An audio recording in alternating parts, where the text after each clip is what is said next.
So what have you got to do to keep your plant looking like this and not looking like this?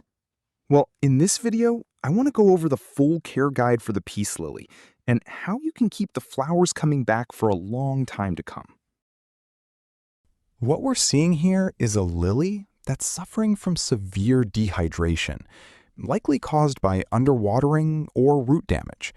The soil looks extremely dry, compacted, and dusty, which prevents the roots from absorbing the moisture they need to keep the stems turgid and upright. The root system itself is extremely dry, compacted, and choked by hard, dusty soil. Because the dirt has dried into a tight, solid block around the roots, water can't actually penetrate it to hydrate the plant. Instead, any water poured on top likely just ran straight down the sides of the pot without ever touching the root core. To save this plant, you need to loosen and remove this hardened dirt from the roots.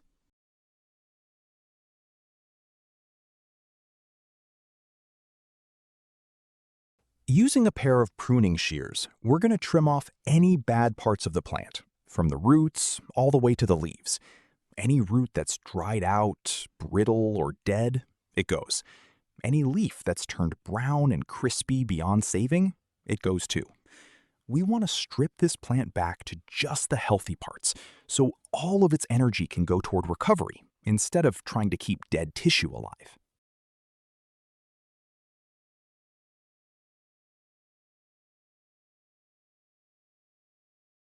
Once the trimming is done, we're going to wash the plant thoroughly, using a gentle water hose spray. Work through the roots carefully and rinse away all that dry, compacted soil clinging to them. Take your time with this part. You want the roots as clean as possible.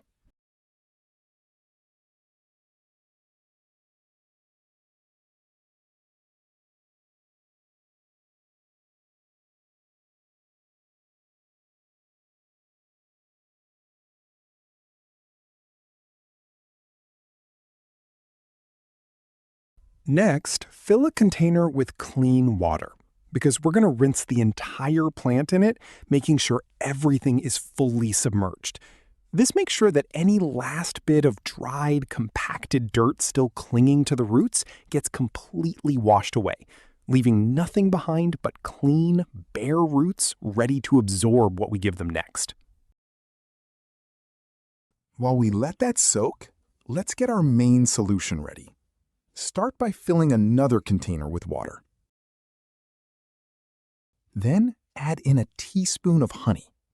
Honey is a natural antibacterial, and it's going to give this plant a much-needed boost of energy right when it needs it most. With the solution ready, we're going to give the lily another rinse, but this time only the upper half of the plant. This is where the plant gets fed directly through the foliage, helping bring some of that life and color back into the leaves.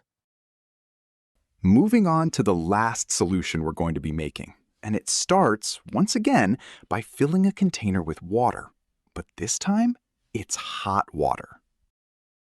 This time, we're going to add in a teaspoon of turmeric powder. Turmeric contains curcumin, a powerful natural antifungal and antibacterial compound. And using hot water here helps release those active properties much faster than cold water would.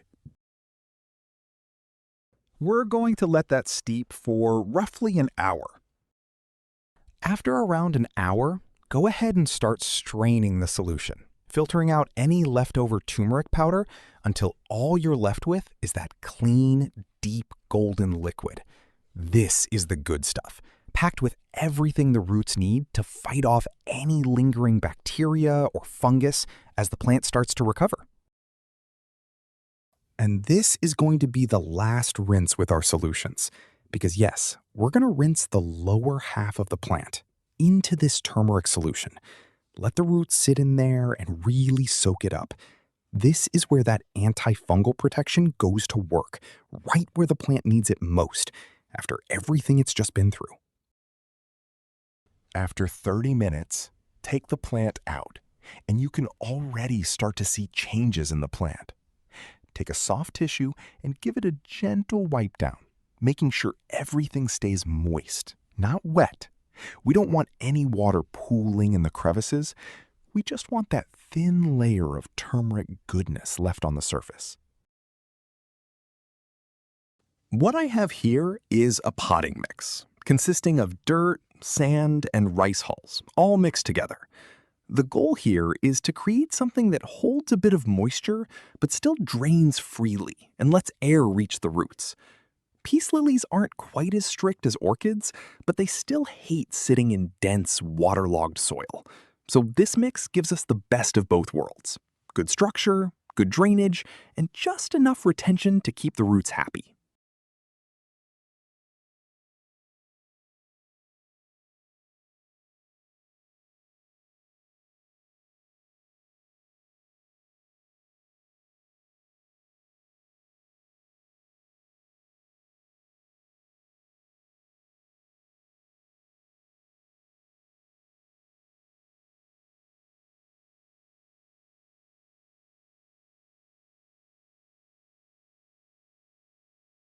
With the potting mix ready, we're going to start filling it into the pot.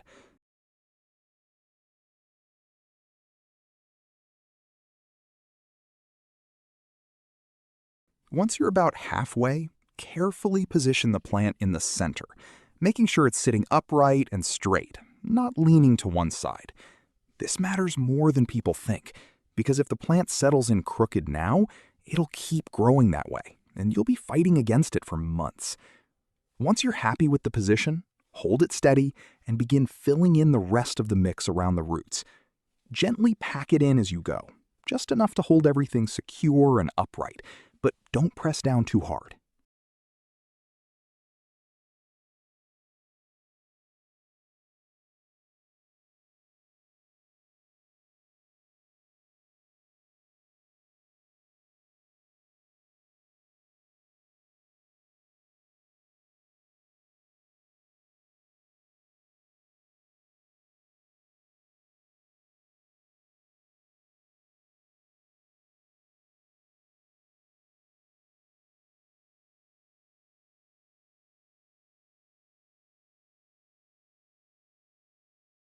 And finally, we're going to give it a basic watering, just enough to settle the mix around the roots and let everything make good contact.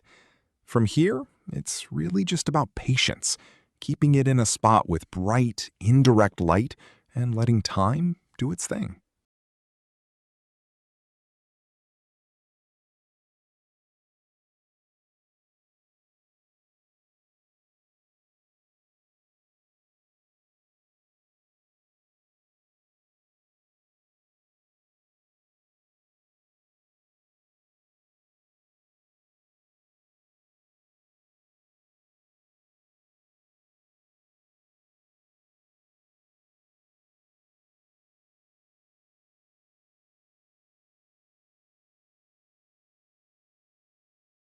After 4 weeks of caring for it, what started out as a completely dying lily is now standing perfectly upright on its own with no support needed.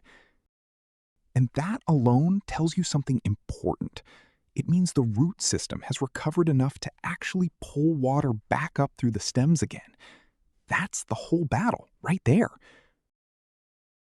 The leaves have gone from limp and crispy to vibrant, glossy, and genuinely healthy looking. There's real color back in them now. And if you look closely at the surface of the pot, you can see the fresh potting mix we made with those rice hulls sitting right there at the top, doing exactly what they're supposed to do, keeping this whole mix aerated, well-drained, and just moist enough for the roots to thrive in.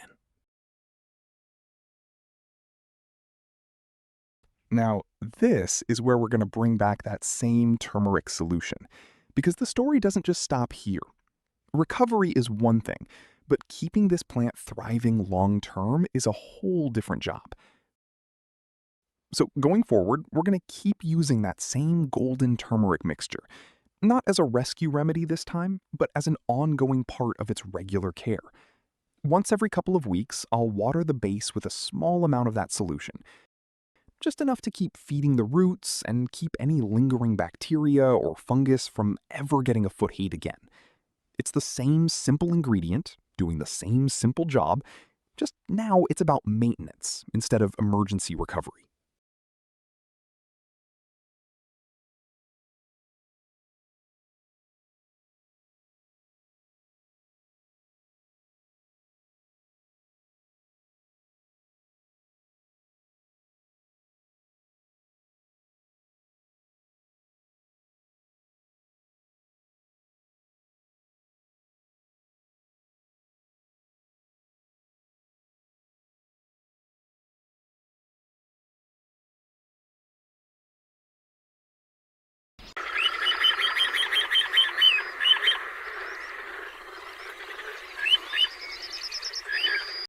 After 1 month of this ongoing routine, the difference really speaks for itself.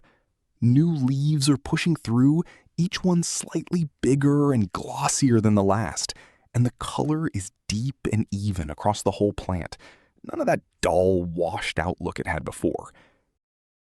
The plant has that fuller, bushier shape now, instead of just a few lonely stems trying to hold themselves up. And if you gently check around the base, you'll notice new root growth pressing right up against the sides of the pot, which is exactly the sign you want to see. It means the plant isn't just surviving anymore, it's actually settling in and thriving. Even the soil looks healthier, staying evenly moist without ever turning soggy, which tells you the whole system, roots, mix, and drainage, is finally working together the way it should. And there you have it. From a lily that was completely dried out, drooping, and honestly looking like it was already gone, back to full health in just a matter of weeks. If this helped you out, drop a like, subscribe for more plant care videos like this one, and I'll see you in the next one.